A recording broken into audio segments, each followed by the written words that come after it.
Hi, village സ്പേസിലേക്ക് എല്ലാവർക്കും സ്വാഗതം. എല്ലാവർക്കും സുഖമല്ലേ? ഇന്നത്തെ നമ്മുടെ ഐറ്റം എന്ന് പറഞ്ഞാൽ വളരെ സിമ്പിളായിട്ടും നല്ല ടേസ്റ്റായിട്ടുള്ള ഒരു ഐറ്റം എന്ന് നമ്മൾ പരിചയപ്പെടുത്തുന്നത്. വേറൊന്നുമല്ല, നമുക്കറിയാമല്ലോ അതിൻ്റെ ഈ കായ എന്താണെന്ന് അറിയാം, പൊന്തക്കായ എന്ന് പറയും, അല്ല കറിക്കായ എന്നൊക്കെ പറയും, അറിയപ്പെടുന്ന ഒരു ഐറ്റമാണിത്. ഇതും കൊണ്ട് നല്ലൊരു വാഴയ്ക്ക പൊടിമാസം ചെയ്താലും ഒരു പക്ഷേ അറിയാൻ പറ്റാത്ത ആൾക്കാരും കാണും. അപ്പോൾ അവർക്ക് എല്ലാവർക്കും കൂടെ വേണ്ടി നമ്മളത് എങ്ങനെയാണ് ചെയ്യുന്നതെന്ന് നോക്കാം. നല്ല ടേസ്റ്റോട് കൂടി തന്നെ ഇത് റെഡിയാക്കാം. ഈ പച്ചക്ക നമുക്കൊന്ന് റെഡിയാക്കി എടുക്കണം. അതിനുവേണ്ടി ഒരു പാത്രത്തിൽ അല്പം വെള്ളം വെച്ചിട്ടുണ്ടായിരുന്നു. ഇത് തിളയ്ക്കാൻ വേണ്ടി വെച്ചിരുന്നതാണ്. തിളച്ചിട്ടുണ്ട്.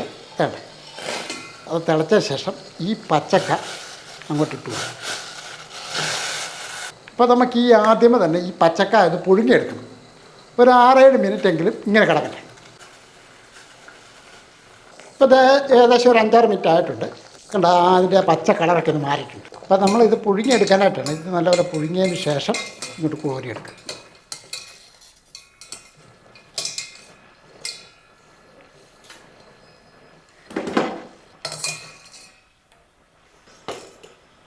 ഇതിപ്പോൾ നല്ല ചൂടല്ലേ, ഒന്ന് തണുക്കാൻ വേണ്ടി വെക്കുകയാണ്. ഇപ്പോൾ തണുത്തിട്ടുണ്ട്. ഇത് ഒന്ന് ഉരിച്ചെടുക്കണം. വേണ്ട, ഇതേപോലെ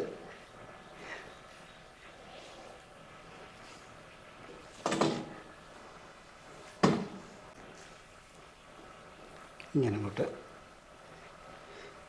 ഉരിച്ചു. ഇനി ഇത് ഒന്ന് ഉടച്ചെടുക്കണം.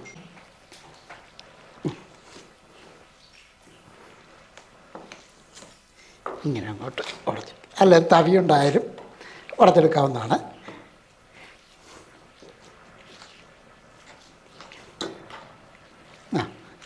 ഒത്തിരി അങ്ങ് ഉടഞ്ഞു പോകണ്ട, ഇതേപോലെ ഒന്ന് ഉടച്ചെടുത്താൽ മാത്രം മതി. കണ്ടോ? അപ്പോൾ ഈ കായ ഒന്ന് ഉടച്ച് വെച്ചതിന് ശേഷം നമ്മൾ അടുപ്പ് ഒന്നുകൂടെ കത്തിച്ചിട്ട് ഞാൻ ഒരു ചട്ടിയാണ് വെക്കുന്നത്.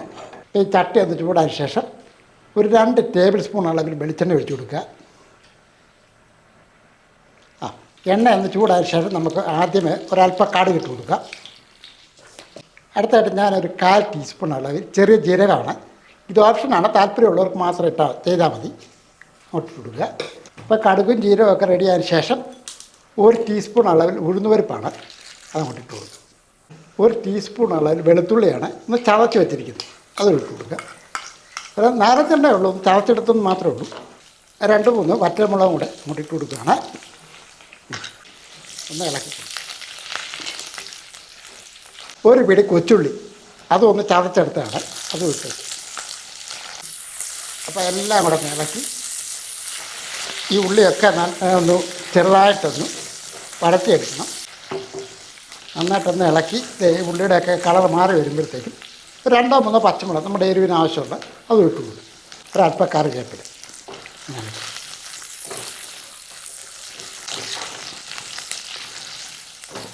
അപ്പോൾ വേണ്ടേ, ഇതൊക്കെ ഒന്ന് റെഡിയായതിന് ശേഷം നമുക്കിനി ഇച്ചിരി പൊടികളൊക്കെ ചേർത്ത് കൊടുക്കുക. ഒരല്പം മഞ്ഞൾപ്പൊടി കൊടുക്കുക. ഒരു നുള്ള് കായപ്പൊടി, 1/4 ടീസ്പൂണൊന്നും വേണ്ടത്, ഇതേപോലെ ഒരു നുള്ള്. ഇനി അങ്ങോട്ട് ഇളക്കി കൊടുക്കും. തീ കുറച്ച് വെച്ചിട്ട് വേണം നമുക്ക് ഈ മഞ്ഞൾപ്പൊടി കായപ്പൊടിയൊക്കെ ഒന്ന് ഇതിൻ്റെ അകത്തിട്ടൊന്ന് മൂത്ത് വരാൻ. ഇപ്പോൾ നമ്മൾ ആ ചേർത്തിരിക്കുന്ന ആ പൊടികളുടെ പച്ചച്ചവയൊക്കെ ഒന്ന് മാറിയിട്ടുണ്ട്. ഒരു 4 ടേബിൾ സ്പൂൺ അളവിൽ തേങ്ങാപ്പീര് അതും ഇട്ട് കൊടുക്കുകയാണ്. ഇപ്പോൾ തേങ്ങാപ്പീര് ഇച്ചിരി കൂടുതൽ വേണമെന്നുണ്ടെങ്കിൽ അതനുസരിച്ച് ചേർക്കേണ്ടതാണ്. ഇനി ഒന്ന് ഇളക്കി,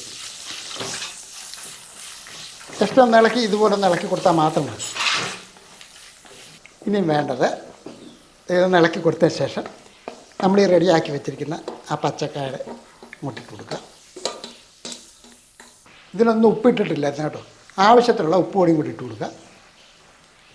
ഇനി ഒന്ന് ഇളക്കി കൊടുക്കുക.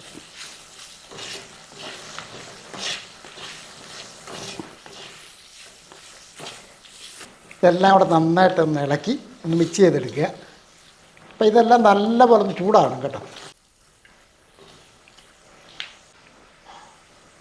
അപ്പോൾ ഇത് നല്ലപോലെ ചൂടായിട്ടുണ്ട്. ഇനി ഇത് അടുപ്പം ഓഫ് ചെയ്യും. ഒരു ചെറുനാരങ്ങയുടെ നീര് അത് ഒഴിച്ചു കൊടുക്കുക. നീര് ഒഴിച്ചതിന് ശേഷം ഒന്ന് ഇളക്കി കൊടുക്കുക.